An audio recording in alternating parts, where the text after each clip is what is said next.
Ahí sí.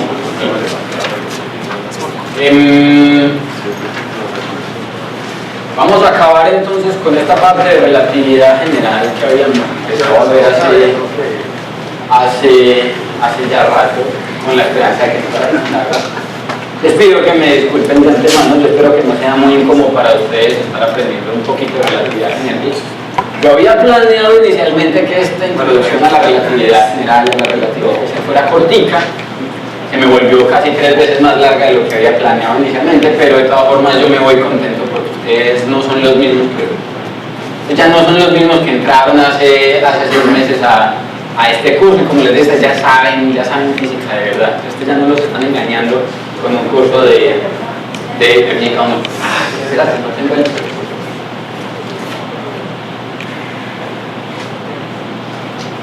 Y ya saben qué significa que no les estén robando la práctica con un curso de física 1 cuando les digo eso, que las aproximaciones no son válidas en ciertos casos. Hay que poner mucho cuidado con los chistes, con la forma coloquial en que uno dice las cosas muchas veces.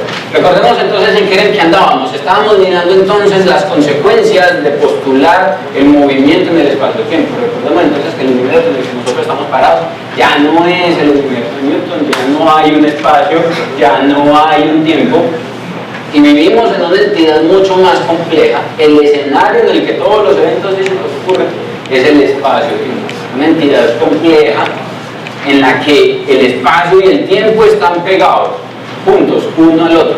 Habíamos visto en particular entonces que todo lo que estamos haciendo está parado en básicamente 3 ideas. La primera es que la masa curva el espacio-tiempo.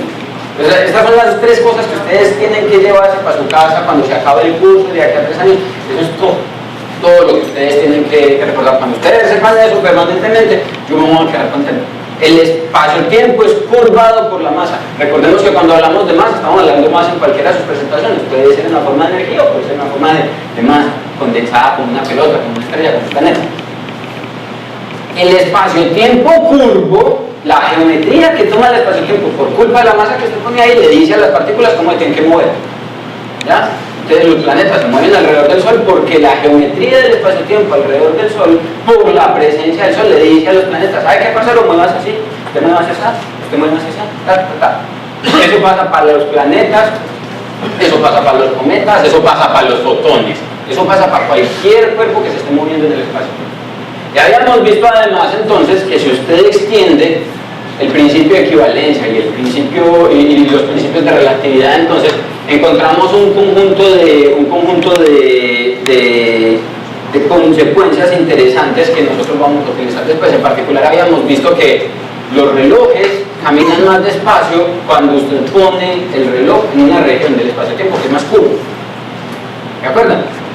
Entonces, si usted coge y pone su reloj aquí en el primer piso y pone otro reloj idéntico arriba en el 5º o en el 6º piso, este reloj de acá va a correr más despacio que el de allá, porque la geometría del espacio-tiempo afecta la frecuencia con la que ocurren los eventos periódicos. A esa fue la conclusión a la que habíamos llegado. Y habíamos visto que como una consecuencia de eso, los fotones de luz que pasan a través de un campo gravitacional, recordemos que ahora para nosotros un campo gravitacional representa precisamente la deformación del espacio-tiempo alrededor de un cuerpo con masa. Los fotones que pasan a través del campo gravitacional se corren hacia el rojo o se corren hacia el azul, dependiendo de cómo se estén moviendo en el campo. Si van cayendo hacia el campo, se corren hacia el azul; si se le van volando el campo, se corren hacia el rojo. Entonces tenemos corrimiento rojo gravitacional. Nosotros lo llamamos en general corrimiento rojo gravitacional, pero recuerden que se puede dar corrimiento hacia el rojo, corrimiento hacia el azul.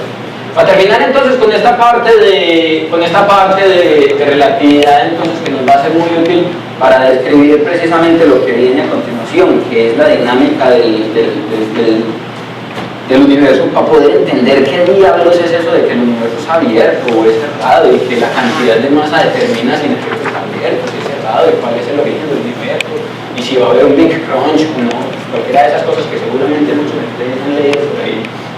Tenemos que entender un poquito acerca de cómo se da entonces el movimiento en el espacio-tiempo, y básicamente lo hago para introducir una cantidad que es muy importante. Miren que todo lo hemos dicho en términos de que el espacio-tiempo es más curvo o menos curvo, es más curvo o menos curvo, ¿sí o qué? Y básicamente todas las propiedades están dadas en función de esa propiedad, de qué tan curvo o qué no tan curvo es el espacio-tiempo. La geometría del espacio-tiempo es la que determina cómo evolucionan las cosas. Y en el caso del universo, la geometría del universo completo, del espacio-tiempo completo, va a determinar cuál va a ser la evolución del universo total, completo. Pero de todas formas, uno cuando lo hace en términos académicos, uno no lo dice con palabras, uno tiene que poner esa geometría del espacio-tiempo, esa cosa que les digo con palabras en términos de un número, en términos de una fórmula, en términos de algo que yo pueda cuantificar, en términos de algo que yo puedo utilizar para calcular. Y esa cosa, esa entidad, es lo que nosotros vamos a llamar la métrica. Es simplemente una cosita, un numerito, una característica que determina, digámoslo así, numéricamente, qué tan curvo o qué no tan curvo es el espacio-tiempo, o cuáles son las características de curvatura, para decirlo con mejor precisión, cuáles son las características de curvatura del espacio-tiempo. Si usted conoce las características de curvatura del espacio-tiempo, entonces sabe todo. ¿Sí o qué? Porque usted ya sabe, entonces, sabiendo las características de curvatura del espacio-tiempo, sabe que allí los cuerpos se van a mover así, sabe que allí los cuerpos se van a mover así, sabe que los relojes van más rápidos en un lado que en otro, y el problema está básicamente resuelto. Y para mirar entonces qué es eso de la métrica, tenemos que mirar entonces un par de cositas. La primera de ellas entonces era esto que habíamos dejado iniciado, y es entonces, supongamos que yo tengo un fotón. Ustedes recuerdan entonces que la fórmula difícil esa con la que hemos hecho básicamente todo es esta. La velocidad es igual a la distancia recorrida por el tiempo. Lo que quiere decir entonces que la distancia recorrida a una velocidad dada es el producto entre la velocidad a la que se está moviendo la partícula por el tiempo.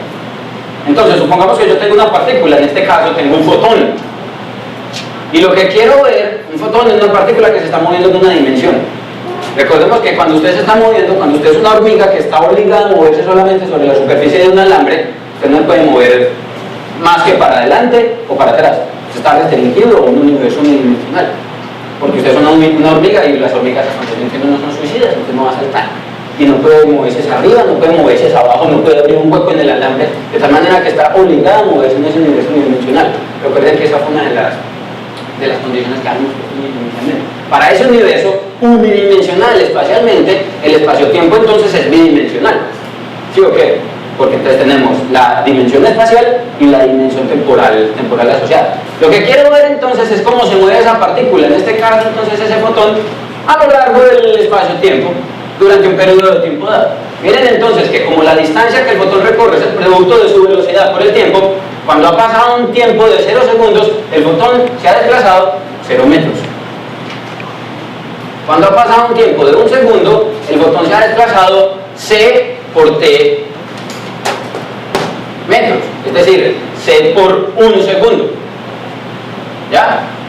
Cuando ha pasado 2 segundos, se ha desplazado 2 veces c por t. Aquí estoy poniendo c por t como si fuera la distancia equivalente recorrida por el fotón en una unidad de tiempo, simplemente para que quede como que lo que está expresado ahí sí son realmente metros. Miren entonces que en principio, en la medida en la que el fotón avanza en el tiempo, también recorre evidentemente una mayor distancia. Eso es lo que uno espera, que después de 5 segundos él haya recorrido 5 veces la velocidad de la luz multiplicado por esos 5 segundos. Si uno hace una gráfica entonces, de la distancia recorrida o la posición del fotón como una función del tiempo, más bien yo la voy a hacer no como una gráfica de la posición y el tiempo que una función de la posición, sino que voy a multiplicar aquí por c. ¿Por qué? Porque esto que tengo aquí es el espacio-tiempo del fotón, ¿cierto? O el espacio-tiempo de la hormiga, que se está moviendo en una dimensión. A mí no me gusta mucho comparar peras con bananos, porque es que comparar peras con bananos es complicado. Habrá gente a la que le gustan las peras, habrá gente a la que le gustan los bananos, entonces cuando compara peras con bananos, dice esto me gusta y esto no me gusta, y es complicado. Cuando usted pone esta gráfica así, usted aquí está comparando metros con segundos, y eso es como comparar peras con bananos. Es como comparar caballos con perros. Se dice, ¿cuál es mejor para viajar? No, obviamente un caballo, claro, no, porque un perro, si no me dejan un perro, a no ser que usted sea un esquimal y de pronto necesita 20 perros para poder hacer un viaje equivalente a un caballo. Entonces, si nosotros multiplicamos aquí por la velocidad de la luz, esto que está aquí queda en metros.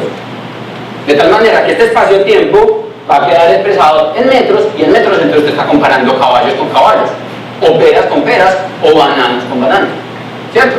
Ya Las gráficas de espacio-tiempo, que es una gráfica entonces en la que ponemos la parte espacial en un eje y la parte temporal en el eje, están mejor hechas cuando usted pone los dos ejes en las mismas unidades. Y por eso hacemos esta gráfica de esa manera.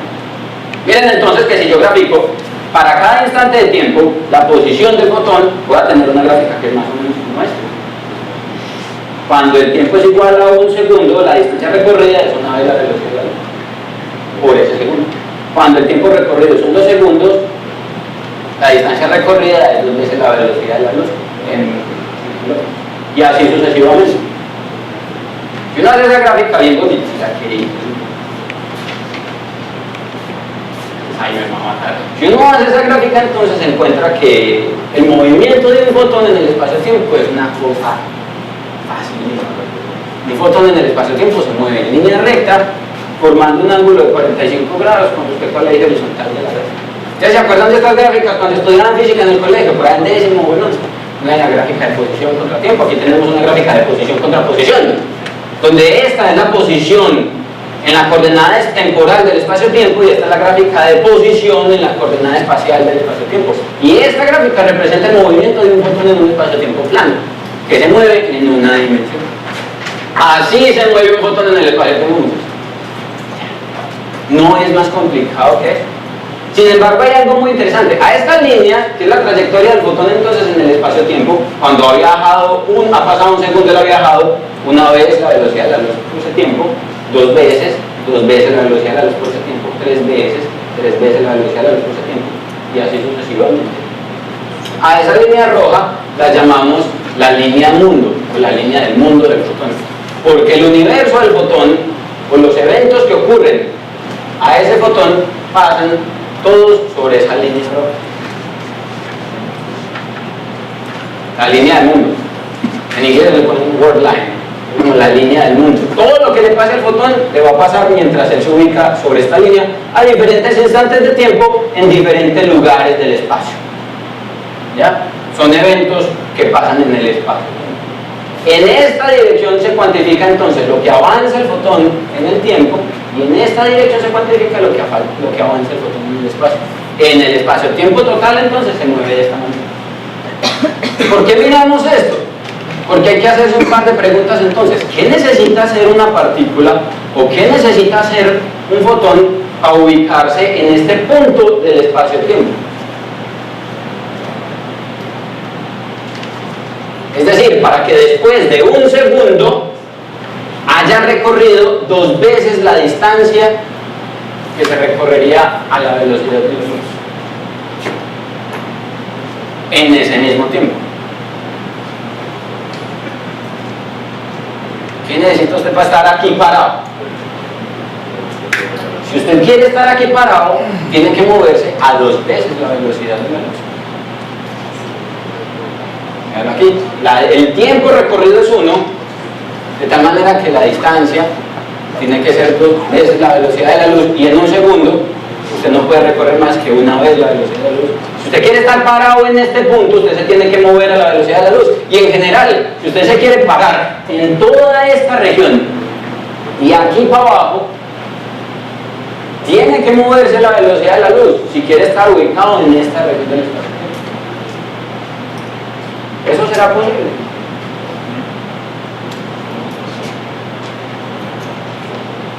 A nosotros que ya sabemos que no nos podemos mover más rápido que la velocidad de la luz, esta región entonces implica una región prohibida a cualquier entidad física. Ninguna partícula puede estar por debajo de la línea roja.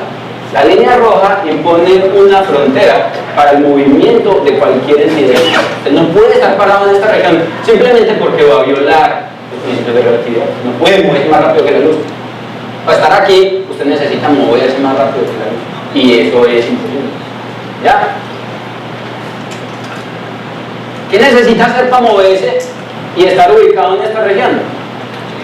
Moverse a la velocidad. Cualquier cosa.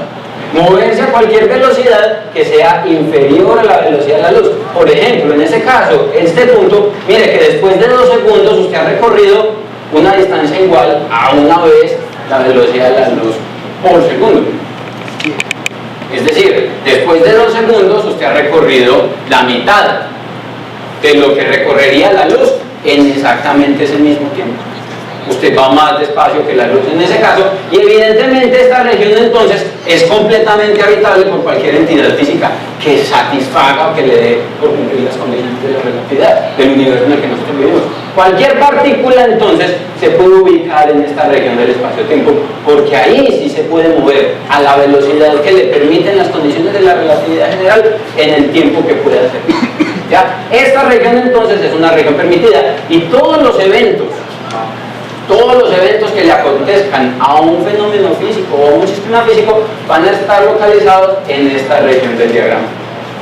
¿Ya? Aquí no existe nada, aquí existe todo. Aquí es donde pasan los procesos físicos, y el límite o la frontera está determinado por la línea roja, asociada precisamente con la velocidad a la que ocurren los fenómenos cuando usted los hace pasar a la velocidad de la luz. Es decir, esta línea roja determina única, llana y exclusivamente lo que le pasa a los fotones y a cualquier otra partícula que no tenga masa.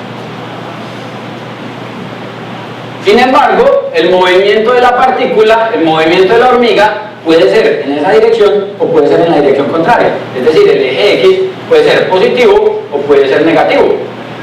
Puede ser positivo en esta dirección o negativo en esta dirección. De tal manera que realmente el espacio-tiempo se vuelve una cosa un poquitico más amplia, no más complicada. Miren que en esta dirección yo simplemente represento el movimiento de la hormiga sobre el alambre hacia allá, y en esta dirección represento el movimiento de la hormiga en el alambre en esa dirección, con los ejes positivos y los ejes negativos. La región que está marcada en azul entonces, de acuerdo a lo que acabamos de ver, representa la región en donde usted tendría que moverse más rápido que la luz para poder estar localizado.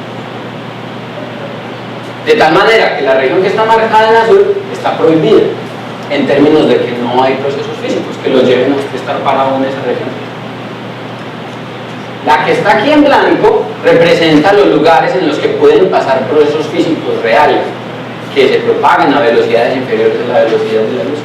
Y representan en la parte superior y en la parte inferior dos regiones importantes en el acaecimiento de los eventos o de los sucesos de un evento, y es dónde está el pasado de un evento y dónde está el futuro de un evento. Si usted prende una bombilla y ese bombillo lo representa a t igual a 0 como un evento que ocurrió en la posición x igual a 0, el evento entonces que usted está pensando es este, o supongamos no prender una bombilla, su nacimiento, usted nació aquí. Este punto representa el origen de su vida. Usted empieza a contar su tiempo de vida y usted no tiene menos 40 años, no, usted tiene 0, 1, 2, 3, 4, 5, de tal manera que aquí empieza a contar el tiempo, y en algún momento también en este lugar empieza a contar el espacio que usted se ha desplazado. Cualquier evento físico que esté conectado físicamente con el evento que pasó aquí, su nacimiento, está habilitado para localizarse en esta región. Cualquier situación física que haya pasado en esta región del espacio-tiempo puede afectar causalmente el hecho que usted estuviera aquí. Por ejemplo, que su papá y su mamá se conocieran, se puede localizar en un instante de tiempo hacia atrás en algún lugar del espacio en esta región. Aquí, en Junín con la playa. No, Junín con la playa, ¿no? Esa no es la primera de marzo ahí ya.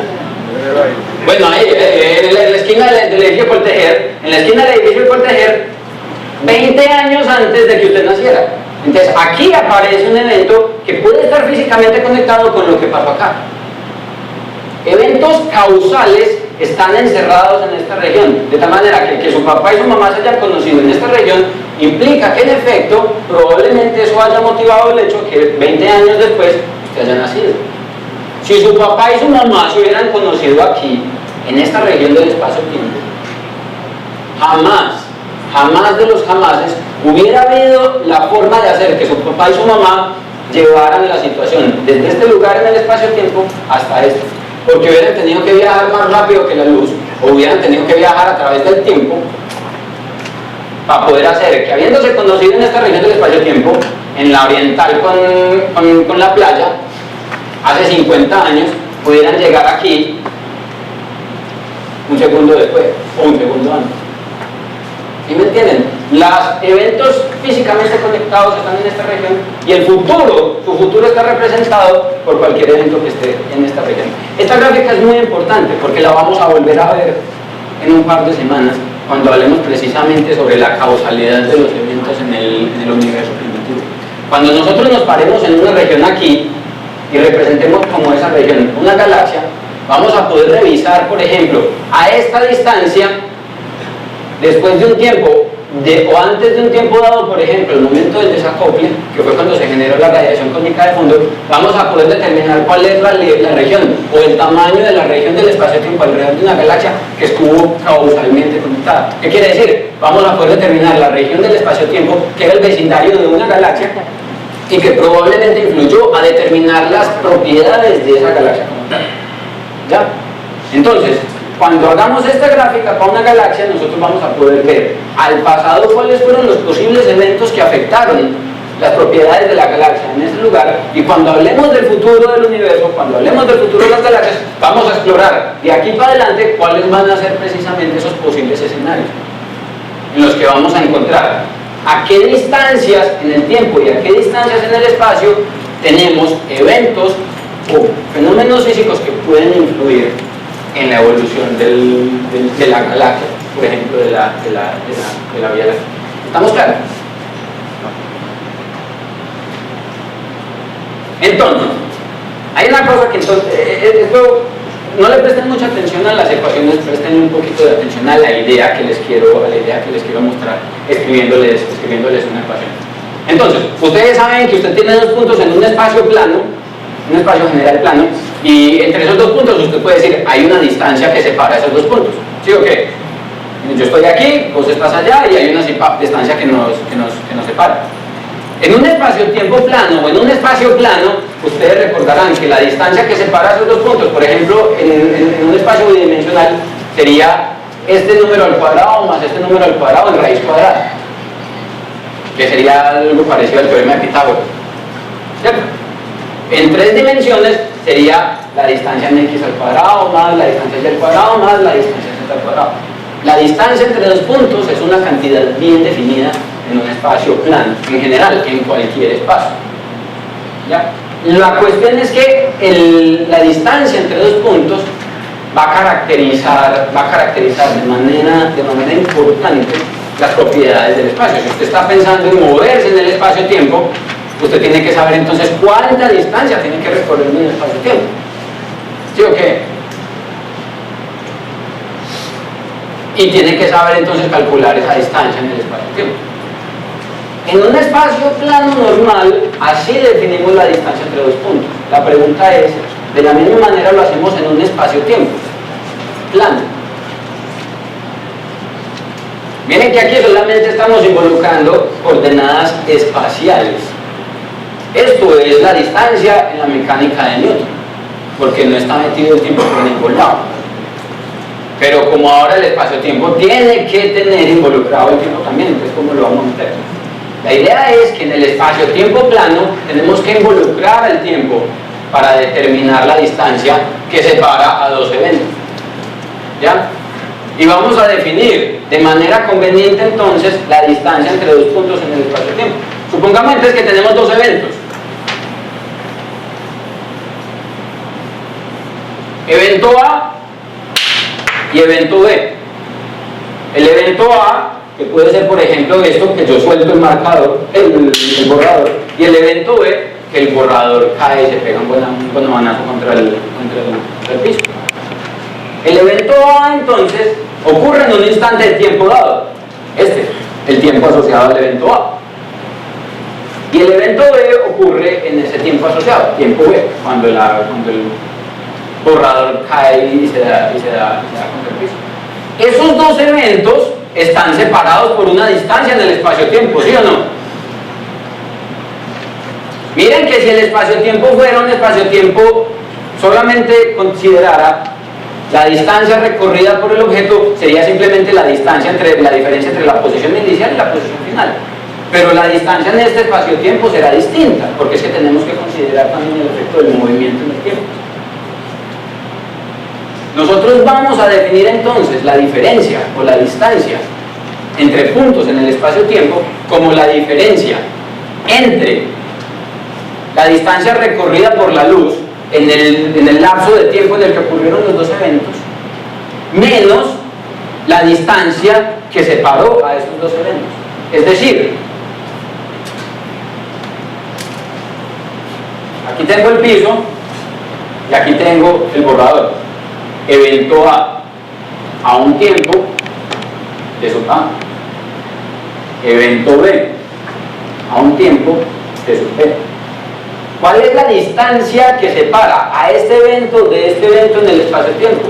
La distancia que separa a este evento de este evento en el espacio-tiempo no es solamente la distancia que lo separa espacialmente, sino que va a ser la diferencia entre la distancia que recorrió la luz en este intervalo de tiempo. La distancia que recorrió la luz en ese intervalo de tiempo es igual a ¿qué? A C por T sub B menos T sub A. ¿Cierto? Ya hemos escrito esa fórmula muchas veces. Velocidad es igual a distancia sobre tiempo, entonces pongo el tiempo multiplicado al otro lado. La distancia recorrida por la luz en el intervalo de tiempo que separa al evento A del evento B es esta. La distancia que separa al evento A del evento B es esta. L igual a dx d más dy a d más dz más d en raíz cuadrada. ¿Ya? Y para mí entonces la distancia que separa a los dos eventos en el espacio-tiempo entonces va a ser simplemente la diferencia de ellos. Es decir, la distancia recorrida por la luz en el intervalo de tiempo que lo separó, que yo aquí lo llamo dt, delta dt, menos la distancia recorrida espacialmente o la diferencia en las coordenadas espaciales en las que ocurrieron los eventos. ¿Ya? La distancia en el espacio-tiempo entonces es la diferencia que tanto recorrió la luz en el intervalo de tiempo que ocurrieron los eventos contra que tan diferentes eran las posiciones de los dos lugares en los que ocurrieron esos dos eventos. Y a esa cosa, que yo la voy a llamar ds, la vamos a llamar el intervalo o la distancia que separa a dos eventos en el espacio-tiempo. El intervalo, escrito de hecho de esta manera, representa una cantidad que es muy importante en geometría y se conoce como la métrica. Ustedes recordarán, los que de pronto alcanzaron a ver un cursito de geometría en la universidad o en el colegio muy bueno, un cursito, se alcanzaron a ver esto. Esto que está aquí define la métrica del plano cartesiano. Define la métrica, es decir, define las características geométricas de ese plano cartesiano. Esta cantidad que está aquí, escrita como está esta, define las características geométricas del espacio-tiempo. Si usted es capaz de conocer este número, usted conoce las características geométricas del espacio-tiempo. Esta es la métrica de un espacio-tiempo plano, porque esta es la distancia entre dos puntos en un espacio plano, y esta es la distancia que recorre la luz entre esos dos puntos separados en el espacio por un intervalo de tiempo de t, dos puntos A y B que están en un espacio plano. Esta es la métrica de un espacio-tiempo plano, y con esto podemos caracterizar de manera completa, de manera unívoca, el movimiento de la hormiguita, por ejemplo, sobre un alambre, o en este caso, sobre una superficie tridimensional plana. ¿Ya? Cuando hablemos de la métrica, olvídense de esta ecuación, dejen que eso lo limpie, recuerden el partido de ayer, si es que les gustó el partido, recuerden lo que va a pasar mañana, yo no sé, olvídense de las ecuaciones, piensen en lo que significa la métrica. La métrica representa esa forma o esa función que caracteriza las características del espacio-tiempo.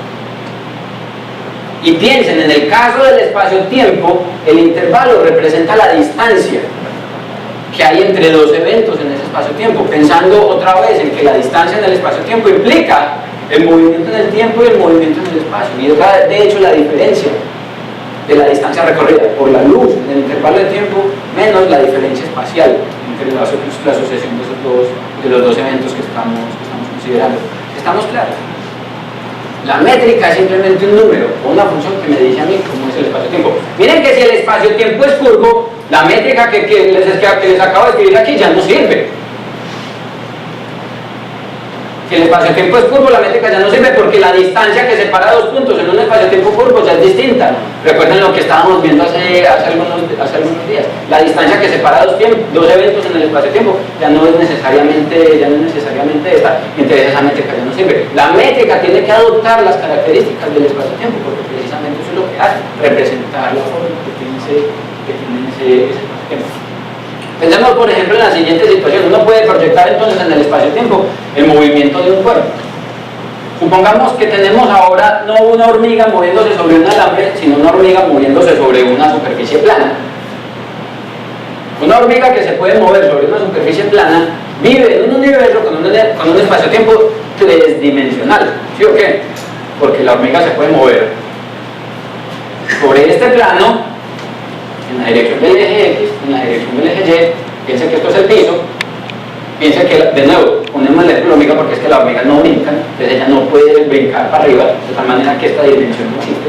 Una hormiga, supongamos que esto es una lámina de titanio, la hormiga no va a abrir un hueco en la lámina de titanio, entonces tampoco dice para abajo. Esta dimensión está completamente anulada.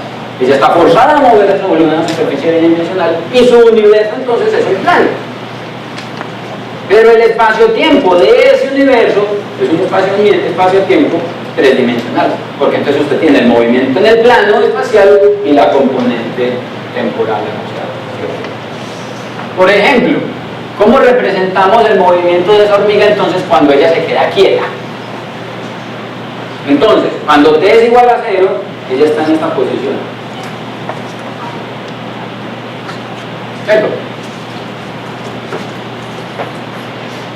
Cuando t es igual a 1, ¿cuál es la posición de la hormiga? La misma, ¿sí o qué? De tal manera que cuando t es igual a 1, esta es la posición de la hormiga. Cuando t es igual a 2, ¿cuál es la posición de la hormiga? La misma.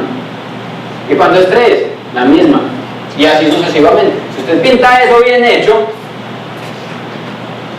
usted se encuentra en esta situación. Este es el espacio-tiempo en el que vive la hormiga. Este es el universo de la hormiga. Y la hormiga permanece en el espacio-tiempo siempre en el mismo punto espacial, pero no en el mismo punto del espacio-tiempo, porque al principio estaba aquí, luego está aquí, luego está aquí, luego está aquí, luego está aquí. Usted siempre está en movimiento, por más que usted crea que usted está quieto, usted siempre está en movimiento. Mire, su posición en el espacio-tiempo inicialmente era esta y ahora es esta. Este es usted. ¿Usted cree que usted está quieto sentado en la silla? No sea mentiroso. Este era usted hace 5 minutos, este era usted hace 3 minutos, este era usted hace 2 minutos, este era usted ahora. Usted se está moviendo en el espacio-tiempo. Y el movimiento de los objetos en el espacio-tiempo se puede representar más o menos de esta manera. Por ejemplo, al caso particular de la hormiga, que se está moviendo en esta superficie plana, la distancia recorrida por la hormiga es 0, de L es 0, lo que quiere decir que el intervalo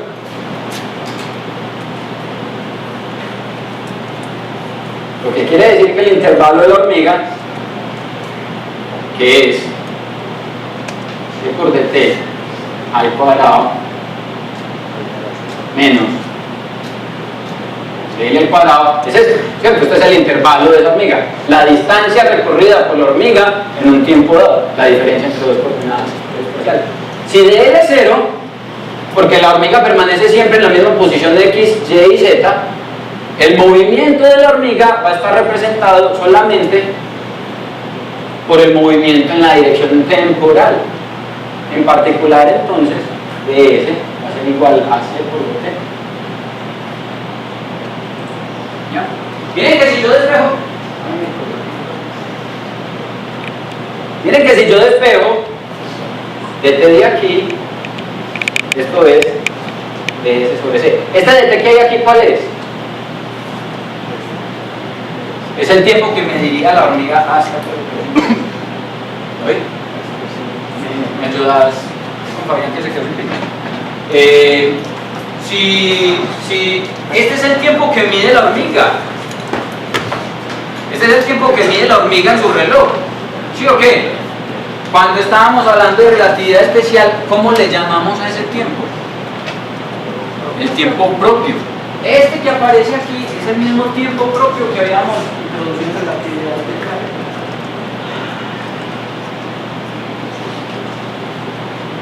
Y se empiezan a conectar las dos relatividades. Ya están conectadas, pues no sé. Este es el tiempo propio que mide la hormiga. Y se determina básicamente por cuál es el tiempo que mide el observador, el mismito cuando se va moviendo. Ahí, los demás.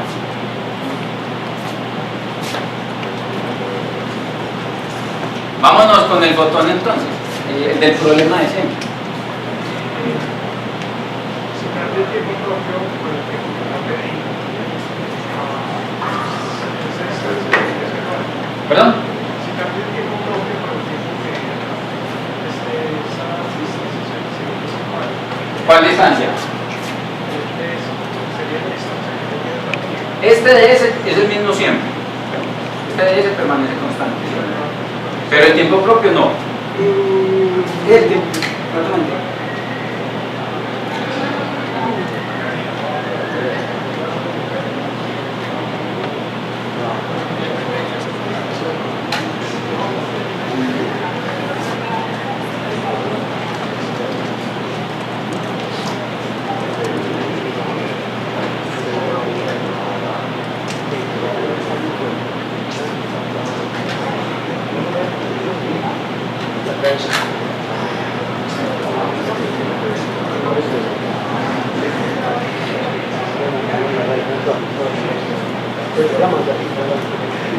Ahora sí, entonces, ¿cómo fue?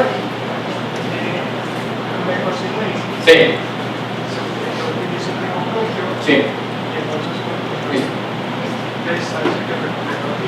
Sí. Sí. No, aquí tenés que poner el tiempo propio, no puedes utilizar el que vos me dices. ¿Ya? Es simplemente porque el tiempo que aparece aquí es el tiempo propio. Punto. No puedes poner otro tiempo distinto porque en efecto va a estar afectado por el movimiento relativo, por ejemplo, o va a estar afectado por la geometría del espacio-tiempo en el que esté parado la hormiga. Si la hormiga está en un hueco y va a estar parado, montado en una cima de curvatura.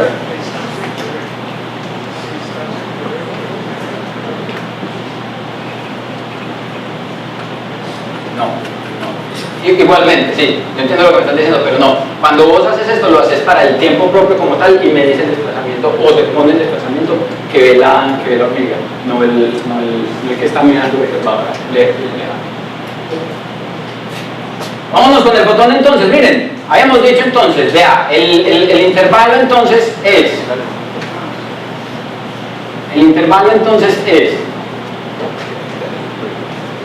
C por dt por dl. Al cuadrado, ¿sí o qué? La diferencia, la velocidad, la distancia que ha recorrido la luz en ese intervalo de tiempo menos la distancia que separa esos dos elementos.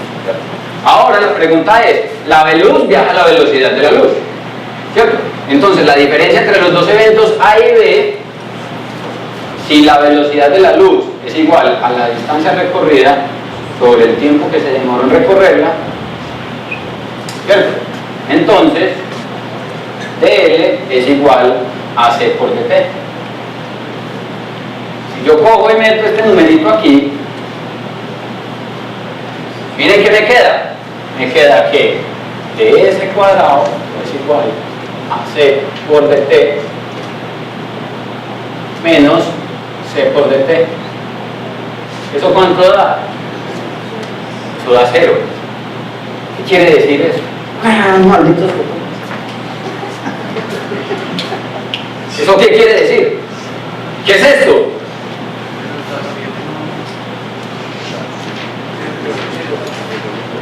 Eso quiere decir que el fotón no se desplazó en el espacio-tiempo.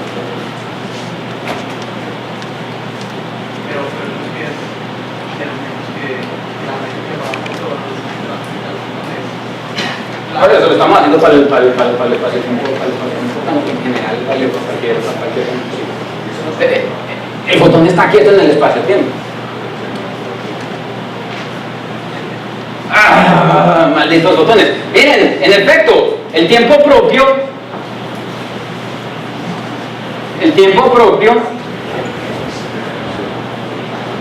es igual a ds sobre c, ¿cierto? Si ds para el botón es igual a 0, eso quiere decir que el tiempo propio del botón es igual a 0, que es exactamente lo mismo que da cuando usted lo mira desde el punto de vista de la dilatación temporal. ¿Se acuerdan? El asunto es que a mí personalmente no me gusta ver que el tiempo propio de un fotón se vuelve cero cuando usted lo mira a partir de la dilatación temporal, porque ese cero viene de la división por un radical que tiende a cero. Y esas cosas en las divisiones por cero hay que tomarlas con mucho cuidado. Haga de cuenta la siguiente situación. ¿Se acuerdan que les hablaba de la fuerza electrostática? Yo decía, es directamente proporcional a las cargas e inversamente proporcional a las distancias. Si usted junta dos partículas, en principio habría una fuerza infinita actuando sobre ellas. Y eso querría decir que usted necesita una energía infinita para trabajar con las dos partículas. Y les ponía el ejemplo, si usted se frota el lapicero y levanta pedacitos de papel, la fuerza electrostática que aparece ahí cuando el papel y el lapicero tocan no es infinita, porque usted inclusive los puede pegar con la mano, porque usted no tiene fuerza infinita, quisiera uno. De tal manera que esas divisiones por cero, esos infinitos que aparecían por allá, en el caso de la relatividad especial, por eso les saqué esa discusión, y aquí es completamente claro, y es que el movimiento del fotón en el espacio-tiempo está simplemente determinado por la manera que se mueve, sobre el límite. El fotón permanece básicamente estacionario en el espacio-tiempo, marcando la línea de borde que dice cuál es la región del espacio-tiempo asociada a un evento que es alcanzable por los fenómenos físicos y los que no. ¿Ya?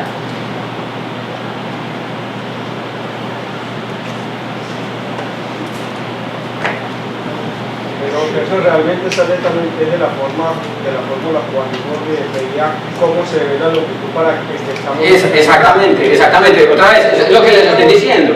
Estamos volviendo exactamente a los mismos resultados de la relatividad especial. Si uno ve la distancia más cortita, si usted lo mide la velocidad, la velocidad de la Exactamente, estamos volviendo, lo que les digo es que estamos volviendo exactamente a los mismos resultados. A mí me gusta más llegar a los resultados a través de este proceso, como les digo, porque aquí no hay ninguna división por ningún infinito, de esas que lo puede llevar a cabo y pensar cosas porque simplemente la longitud es directamente proporcional a gamma. O sea, gamma es igual que cero. Pero cuando la pasas a dividir, que te da la longitud propia, te da una división por cero, que es un número infinito. Eso es lo que digo. Entonces miren que estamos recuperando las mismas cosas que habíamos visto cuando teníamos la relatividad especial. Entonces la relatividad general y la relatividad especial están pegadas, una al lado de la otra. Usted puede tranquilamente asumir que la relatividad especial está metida en cada una de las de la relatividad general. Ahora, pensemos en lo siguiente, vámonos a una precisión con el asunto de la métrica. Entonces, cuando usted tiene un espacio-tiempo plano, habíamos visto entonces que la métrica de ese espacio-tiempo plano es esta, ¿cierto? Ustedes saben que en el espacio plano usted puede representar la posición de un punto de dos maneras, utilizando coordenadas x, y, z, ¿cierto? O utilizando coordenadas polares o coordenadas esféricas. Las coordenadas polares, las coordenadas esféricas se parecen mucho al sistema de coordenadas ecuatoriales que utiliza uno para posicionar un evento en el cielo. Dos ángulos y una distancia, ¿ya? En el caso de las coordenadas cartesianas, usted se para en un lugar y usted mide la distancia de aquí hasta allá, la distancia de aquí hasta allá y la distancia de aquí hasta allá. Y con esos tres números usted localiza la oficina que está por ahí en el quinto piso. En coordenadas esféricas usted puede tener exactamente el mismo piso, la misma oficina, pero simplemente usted la representa con tres números distintos. ¿Cuáles? Usted puede decir, vea, yo voy a medir este ángulo, voy a medir este ángulo y voy a medir esta distancia. Y con esos tres mismos números entonces usted representa la posición exactamente del mismo lugar, de la misma manera. Entonces usted tiene la posibilidad de escoger cuál le gusta más, las coordenadas cartesianas o las coordenadas esféricas. Eso depende de la geometría del problema. Cuando uno tiene un problema que tiene geometría esférica, como por ejemplo la deformación espaciotemporal inducida por una partícula puntual, por un planeta o por una estrella, en la que en principio la fuerza es la misma desde todas las direcciones apuntando hacia el centro, entonces es conveniente escribir las cosas en términos de las distancias, ¿cierto?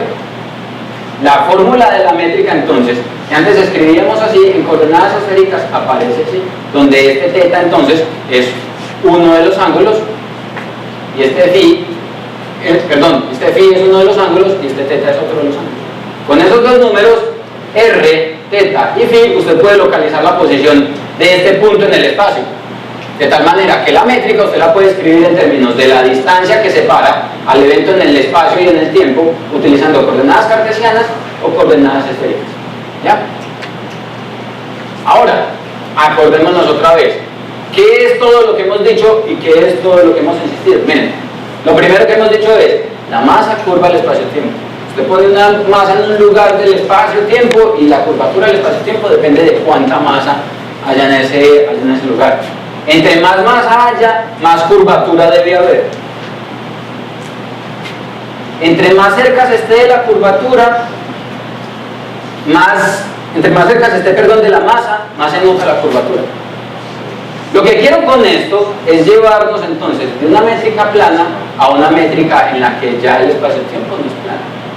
Miren qué condiciones tiene que satisfacer, por ejemplo, entonces una métrica que nos ayude a describir el espacio-tiempo alrededor de una estrella.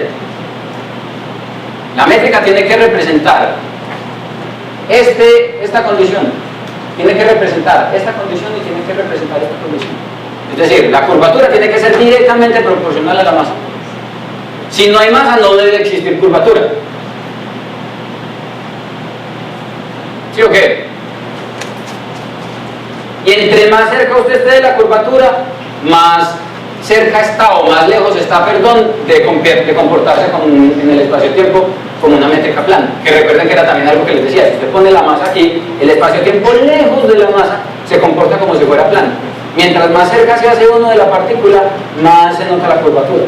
¿Ya? Miren, aparte de eso, nosotros habíamos visto esto. Nosotros habíamos visto que entre más masa haya en un lugar dado, mayor va a ser el retraso de los relojes. ¿Recuerdan? La dilatación temporal depende directamente de cuánta masa hay, pero también depende de qué tan adentro en la curvatura del espacio-tiempo estás parado. Recordemos, si la Tierra pesara 10 veces más, los relojes se atrasaban 10 veces más de lo que se atrasan. Y si vos te vas más lejos de la superficie de la Tierra, el atraso del reloj es menor, porque estás en la región menos curva. Todas esas condiciones que nosotros las estudiamos, todos ustedes lo vieron, uno lo puede poner entonces en términos de una fórmula, que es esta que aparece aquí. No les voy a mostrar de dónde sale, no les voy a contar de dónde sale, y se las estoy mostrando simplemente por decoro. Todos ustedes han oído hablar de la métrica Schwarzschild, o de Schwarzschild, como dicen. La métrica Schwarzschild determina precisamente la geometría del espacio-tiempo alrededor de una masa puntual de valor m, cuando usted se localiza a una distancia r de esa masita. Miren que esta métrica que hay aquí se parece en algo a la métrica que hay aquí del espacio-tiempo plano. Miren,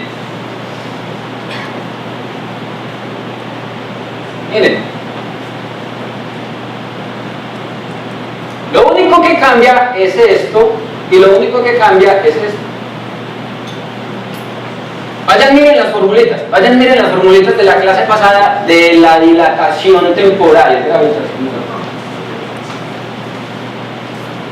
Miren que lo que estamos viendo aquí es precisamente el factor asociado a la dilatación temporal en el proceso gravitacional. De tal manera que esta métrica lo único que estás poniendo en números es lo que nosotros habíamos descubierto la semana pasada.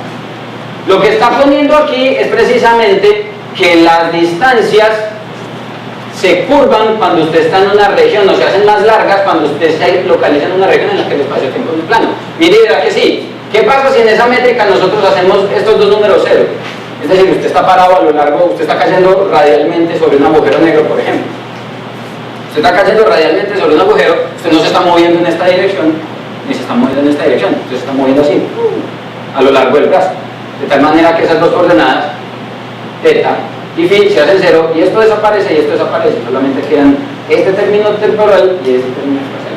Miren que si usted se queda en un instante, en un lugar específico del espacio, se hace que este término de R sea cero, solamente queda esto, y lo que recuperamos es exactamente lo que habíamos visto de la dilatación temporal gravitacional. ¿Ya?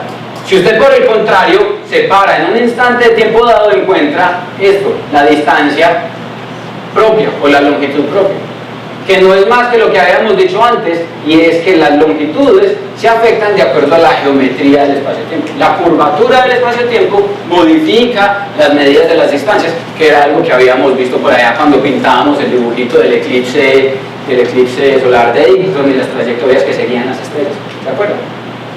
De tal manera que esto no es más que un ejemplo de cómo uno, estas cosas que habíamos estudiado conceptualmente, las puede poner en términos de una fórmula. Esta fórmula representa la métrica del espacio-tiempo alrededor de un agujero negro. Y esa métrica le dice cosas que usted ya sabe. Le dice, vea, alrededor de un agujero negro los relojes se atrasan. Alrededor de un agujero negro las distancias se modifican y en particular se hacen más largas.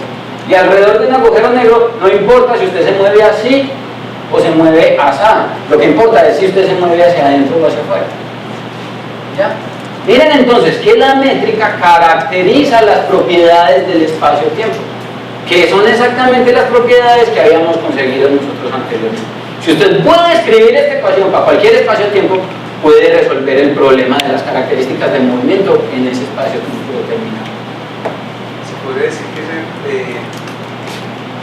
permite calcular hasta dónde comienza la incumbencia de una Claro. Usted de aquí puede darse cuenta cuando este término se vuelve cero, o básicamente se vuelve especial. Usted puede decir, el agujero negro no existe como agujero negro más allá de cierta distancia. Precisamente por esto es que les decía, cuando hablábamos del agujero negro supermasivo de la galaxia, que es que ese man solamente surte efecto cerquita al centro. Lejos del agujero negro, este término básicamente desaparece y la métrica se comporta como la métrica de un espacio-tiempo plano lejos del agujero negro supermasivo del centro de la galaxia y no pasa absolutamente nada y el Sol no se da cuenta que hay un agujero negro en el centro de la galaxia. ¿Ya? Es exactamente eso. Miren entonces, la idea es, el problema ahora en relatividad general entonces es, dígame cuál es la métrica, siéntese, haga el dibujito y dígame cuál es la métrica, dígame cuáles son los procesos físicos que están pasando, si se están atrasando los relojes, si se está curvando el espacio, dígame en qué medida lo está haciendo y de qué depende. Y después de que me diga eso, entonces mire a ver cómo escribe esas cosas, que no es más que lo que nosotros habíamos hecho. Mire que todo lo que he hecho ha sido resumir y recapitular lo que habíamos obtenido en las 3 clases anteriores para poderlo poner en términos de una fórmula. Después de que usted sea capaz de ponerlo en una fórmula, puede hacer maravillas con eso en términos de predecir cosas o calcular cosas. Para nosotros, esto no es más que recopilar los resultados de las últimas 2-3 semanas en la forma de una fórmula. Ustedes se pueden olvidar de la fórmula. Yo no me voy a acordar de esta fórmula en 20 minutos. Porque lo que es importante es acordarse de esto. Acordarse de esto. Acordarse de esto, de esto y de esto. Acordarse de lo que está pasando físicamente. Si usted se acuerda de lo que está pasando físicamente, que fue todo lo que descubrimos en las últimas 3 semanas, usted está hecho. La fórmula no sirve para nada, no me interesa calcular nada, pero sí me sirve mucho saber que los relojes se atrasan, que los fotones se corren al rojo o al azul, que la curvatura depende de la masa, que la curvatura depende de la distancia, de qué tan lejos o qué tan cerca está usted. Y les estoy mostrando la métrica simplemente porque sé que hay 2 o 3 números a los que les gusta mirar la ecuación, así como a mí se me va a olvidar dentro de 20 minutos, y porque en las próximas sesiones vamos a volver a escribir una métrica, ya no la métrica del espacio-tiempo alrededor de un agujero negro, sino la métrica del universo. Y lo que me interesa es que tengan la idea de que la métrica es una ecuación que representa la forma física, o la forma, matemáticamente, perdón, los procesos físicos que están pasando en el interior de ese espacio. Sí. ¿Qué significan esos 2 últimos términos?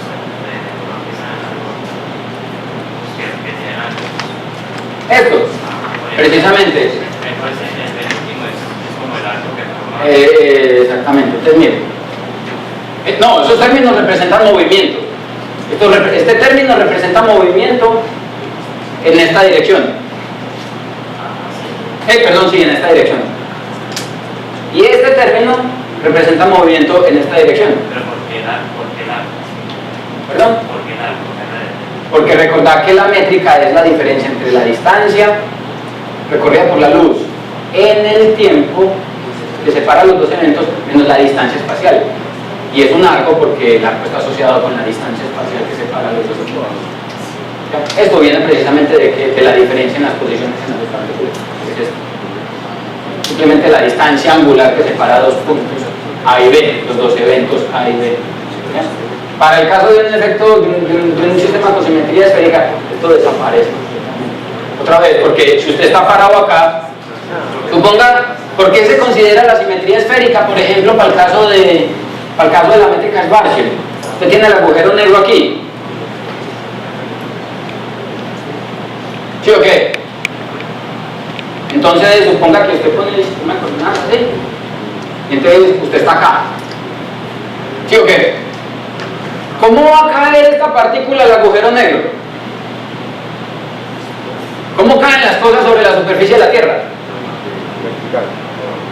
Así, de manera radial, de tal forma que esta partícula va a caer así, de manera radial. Este angulito, que sería el ángulo phi que aparece en la métrica, va a ser el mismo siempre. Y si usted tira la partícula aquí, o la tira acá, o la tira acá, o la tira acá, o la tira acá, o la tira acá, o la tira a cualquier punto, todos a la misma distancia, el movimiento va a ser exactamente lo mismo. Si la Tierra fuera esférica, perfecta, sería lo mismo caer radialmente en China desde 500 metros de altura que caer radialmente en Medellín desde 500 metros de altura. Porque da la misma cosa caer desde acá hacia allá o caer desde acá hacia allá. Entonces, este ángulo deja de importar, lo mismo el otro ángulo deja de importar, y lo único que importa entonces es esto, la distancia que separa al agujero negro de la partícula o a la Tierra. Es decir, los edificios se caen igual en el poblado que se caen en la China, porque el fenómeno es completamente radial, asumiendo pues la situación es absolutamente radial. Ninguno de ustedes viene en el edificio. ¿Pues dormiste mal la noche, sí o qué? ¿Estamos claros? ¿Estamos claros entonces? Bueno, no perdamos tiempo. Y antes entonces de hablar de la dinámica del espacio-tiempo, quiero que volvamos a la astrofísica.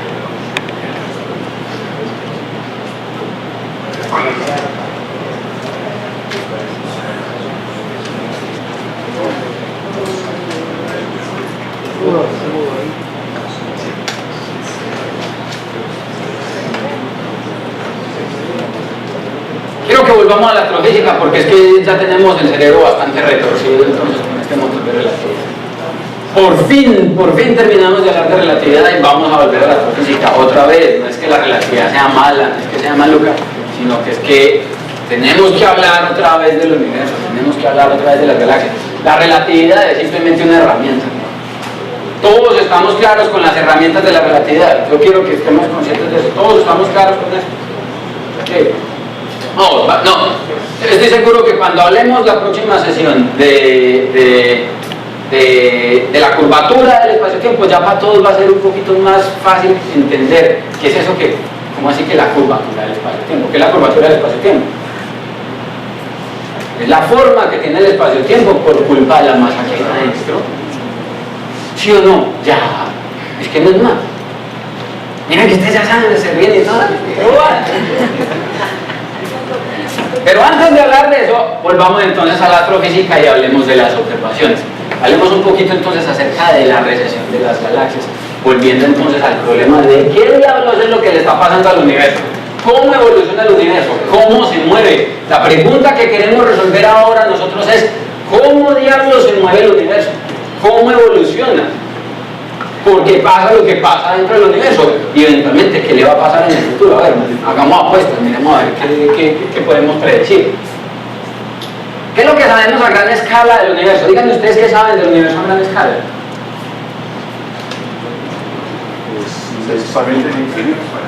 Que está en expansión. Díganme cualquier cantidad de cosas que han escuchado del universo a gran escala.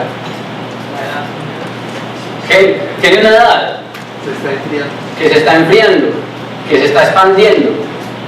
De todo eso hay una conclusión, y es que el universo entonces no es estático. Si tiene una edad, no ha estado ahí todo el tiempo. Entonces, ¿qué había antes del universo? ¿Qué hay por fuera del universo? ¿Qué hay por fuera del universo? No existe. Lo primero que les voy a pedir el favor es lo siguiente, y lo voy a adelantar. Miren esta imagen. ¿Cierto? Todos ustedes conocen esta figurita. Esta es la radiación cósmica de fondo. No, esto que está aquí afuera no es el universo afuera del universo. No. El afuera del universo no existe. Esto es simplemente una forma de representar. Es como una carta celeste. Cuando usted mira la carta celeste,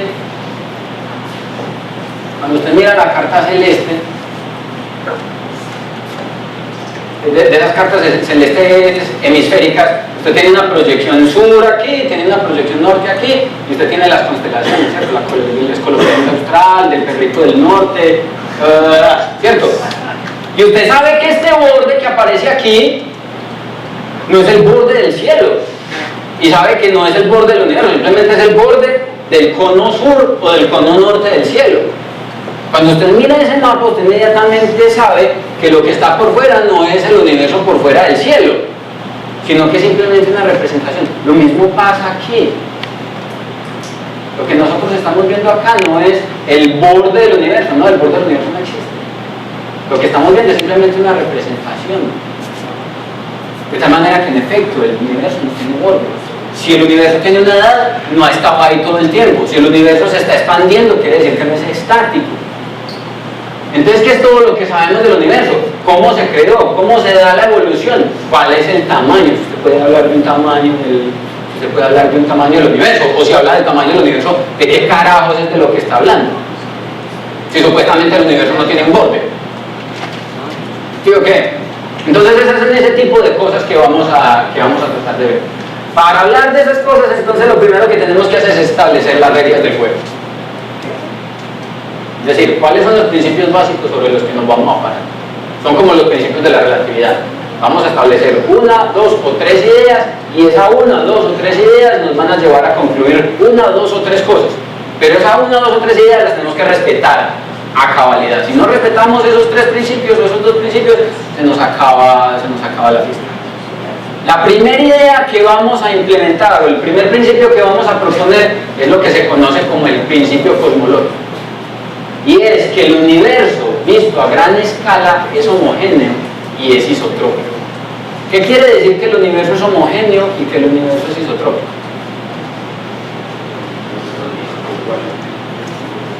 Exactamente. ¿Qué es? Homogeneidad e isotropía son dos cosas distintas, pero que van pegadas. Es básicamente algo como decir que el universo es democrático, pero democrático de verdad, no democrático como acabo.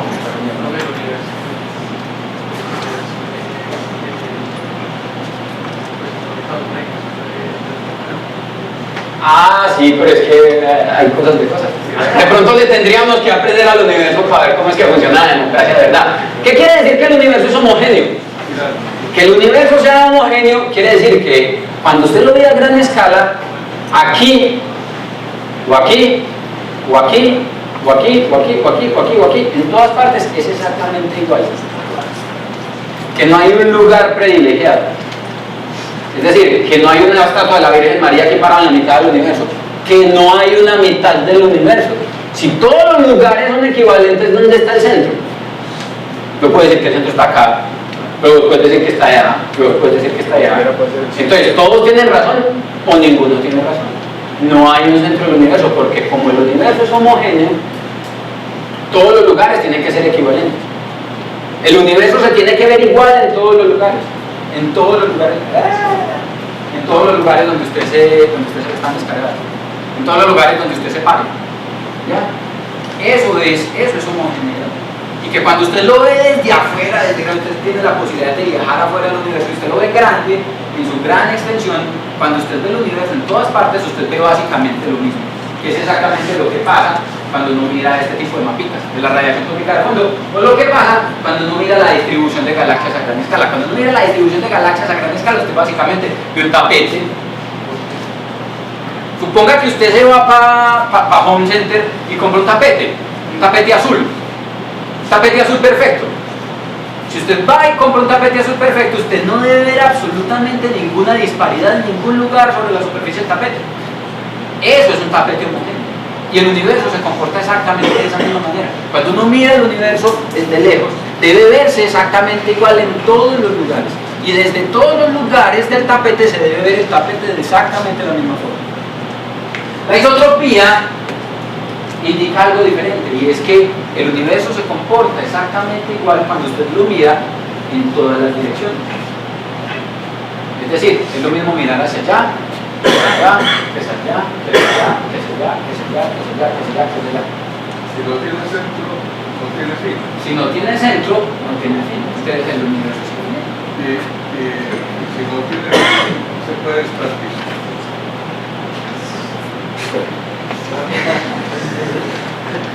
Sí, señor. Ya vamos a ver precisamente qué es lo que quiere decir eso de la expansión. Me estás diciendo que el universo no tiene bordes, me estás diciendo que no tiene centro, y me estás diciendo que se está expandiendo, y me estás diciendo que nada funciona. Y sí, funciona, el universo no tiene centro, no tiene borde y se está expandiendo. La cuestión es que esas tres ideas hay que interpretarlas con mucha manita, con mucho cuidadito, porque no necesariamente todo lo que se está expandiendo tiene un borde ni tiene un centro, como vamos a ver ahorita. Entonces, el principio cosmológico va a ser la cosa con la que nos vamos a cobijar de ahora en adelante. El universo es homogéneo e isotrópico, es igual en todos los lugares y se ve igual en todas las direcciones. No hay observadores privilegiados, es una consecuencia del principio cosmológico y se conoce como el principio copernicano y se parece mucho a algunos de los principios de la relatividad.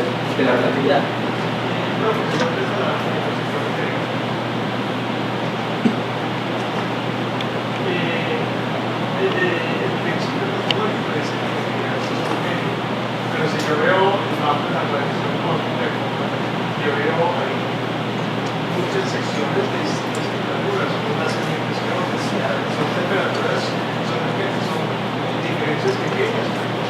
Sí, sí. Pero por eso les digo, es homogéneo a gran escala. Si vos miras solamente aquí, alrededor de uno de esos punticos amarillitos, vos ves en efecto una irregularidad alrededor de ese punto. Pero la homogeneidad está dada en términos de que ese tipo de irregularidades están distribuidas homogéneamente sobre todo el volumen. Ya, es como el tapete. El tapete es un paquete de pelitos parados de para arriba. Si vos te paras a mirar con lupa, un único pelito, vos ves que en efecto el pelito, la pelucita del tapete, localmente no es homogénea, porque hay un pelito y alrededor del pelito habrá anisotropías, ese tipo de cosas. Pero cuando lo ves grande, vos ves, son un montón de pelitos, todos iguales, todos distribuidos más o menos de la misma forma. Ahí es donde está la homogeneidad de la que habla el principio cosmológico.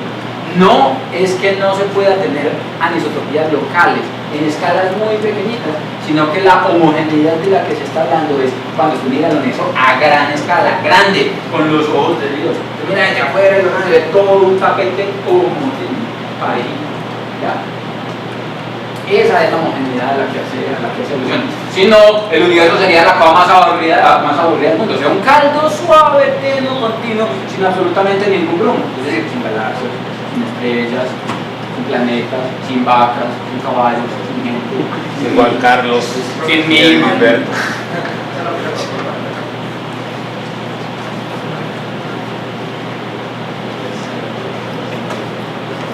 El principio antrópico entonces es una extensión, yo lo considero una extensión del principio cosmológico y establece básicamente entonces que no hay ningún observador privilegiado. Es decir, el universo que ven o que vería a alguien en la galaxia Andrómeda, o el universo que ve a alguien en la galaxia del Triángulo, o el universo que ve a alguien en la galaxia del Sombrero, el universo que ve a alguien en la galaxia de M87, es exactamente el mismo universo que vemos nosotros. Los procesos físicos que vemos nosotros son los mismos que ven ellos. Las reglas de la física que vemos nosotros son las mismas que las que ven ellos. De tal manera que decir que este es el centro del universo no está de acuerdo con lo que nosotros pensamos del universo. Pensar que este es el centro del universo no está de acuerdo con lo que nosotros asociamos ahora, es el principio cosmológico y el principio copernicano. No hay un centro y no hay un lugar en el que usted pueda poner un observador que tenga algún privilegio. Todos tienen la oportunidad de ver exactamente los mismos fenómenos si están ubicados en las mismas condiciones. De tal manera que en principio el universo debe ser igual para todo el mundo cuando esté parado en cualquier lugar. Y eso es lo que establece entonces El principio copernicano, que como les digo entonces, es básicamente una consecuencia del principio cósmico. Parados en eso entonces, vamos a entrar de una a la evidencia observacional acerca de qué es lo que se ve cuando usted mira entonces el universo a gran escala. Como les decía al principio del curso, cuando hablábamos entonces en el capítulo de la astrofísica galáctica tiene 80 años, 23, en 10 años vamos a cumplir 100 años. Es un capítulo de la astrofísica relativamente joven. Sin embargo, para la época inclusive ya se tenían registros observacionales importantes acerca de las características de las galaxias y sus movimientos. Ustedes recuerdan, uno puede coger la imagen de la galaxia, puede coger un espectro de la galaxia, estudiar el movimiento de la galaxia, estudiar la curva de rotación de la galaxia, las características de movimiento de las estrellas en la galaxia y un montón de propiedades de la galaxia alrededor de ese tipo de observaciones. Una de las observaciones que se había hecho y que había sido posible hacer inclusive desde finales de 1800 con Besto Slipper y algún otro grupo de personas era el movimiento particular de las galaxias con relación a la Vía Láctea. Los astrónomos habían observado a través del corrimiento de las líneas espectrales de la galaxia que parecía que las galaxias en el universo tenían o presentaban un movimiento peculiar con respecto a la Vía Láctea. Algunas galaxias parecía que se estaban acercando, mientras que otras galaxias parecía que se estaban alejando. Y eso no lo vio Hubble, eso ya lo habían visto desde antes. ¿Qué era lo que pasaba? Lo que pasaba era lo siguiente: llegaban y miraban una galaxia como esta, M87, ustedes recuerdan que esto es un espectro, y miren estas dos rayitas que aparecen aquí. Exactamente son las mismas dos rayitas que aparecen aquí. Y son exactamente las mismas dos rayitas que aparecen aquí. Y las mismas dos rayitas que aparecen aquí. Y las mismas dos rayitas que aparecen aquí. Miren que acá la posición de la rayita es esta, acá la posición de la rayita es esta, acá la posición de la rayita es esta. Y en cada uno de los casos, la rayita se ha ido corriendo en esta dirección. Esto ya lo habíamos visto con espectros más calidosos. Estos son los espectros que tenían en esa época. Les estoy mostrando los datos originales con los que trabajamos hace casi 100 años, y revelaban entonces que entre más lejos estuviera una galaxia, mayor es el corrimiento de las líneas espectrales. Nosotros ya habíamos visto entonces que la única forma a través de la cual esas líneas del espectro de una galaxia se podían correr era porque ya se está moviendo con respecto a nosotros. En particular, este corrimiento revela, en esta dirección está el rojo, revela entonces que ese corrimiento al rojo revela que la galaxia se está alejando de nosotros. Entre más lejos están las galaxias, se observaba entonces que mayor era el corrimiento al rojo de esas galaxias, que más rápido se estaban alejando de nosotros. Esta distancia que aparece aquí se mide utilizando alguna de las técnicas que habíamos visto al principio del curso, utilizando las estrellas variables cefeidas, utilizando las relaciones de Tully-Fisher, utilizando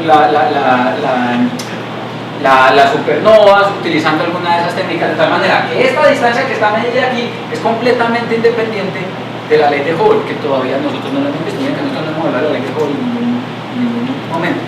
De tal manera que lo que se empezaba a observar por la época era que entre más lejos estuviera la galaxia, mayor era el corrimiento al rojo de la galaxia.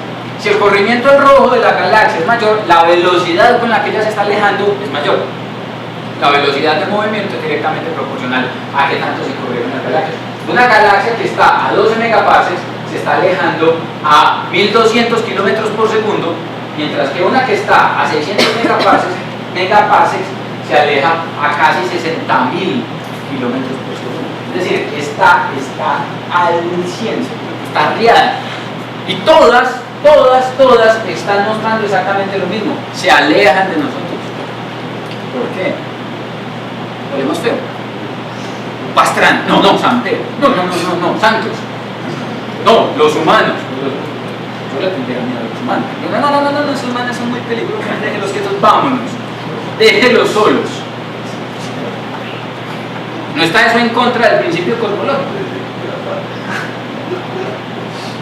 Si en principio lo que usted me dijo hace 2 diapositivas es que el universo es homogéneo y es isotrópico y no hay ningún lugar privilegiado en el universo, ahora usted me está diciendo que las observaciones, es decir, el experimento, le indica que las galaxias todas se están alejando de usted. Eso implica que haya un lugar importante y especial en el universo.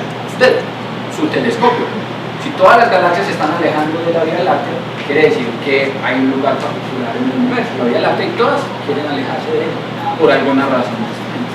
Eso era básicamente lo que se veía en las observaciones, que fueron básicamente todas recopiladas y extendidas por Edwin Hubble en 1929. El man básicamente lo que hizo fue recoger todos los registros observacionales que se tenían y extenderlos, hacer muchas más observaciones de muchas más galaxias vecinas, determinar la distancia a la que se encuentra esa galaxia, medir el corrimiento al rojo o la velocidad de recesión, la velocidad a la que se están alejando esas galaxias, y construir esta grafiquita. Esta es la grafiquita que aparece en la captura de Hubble hace casi 80 años.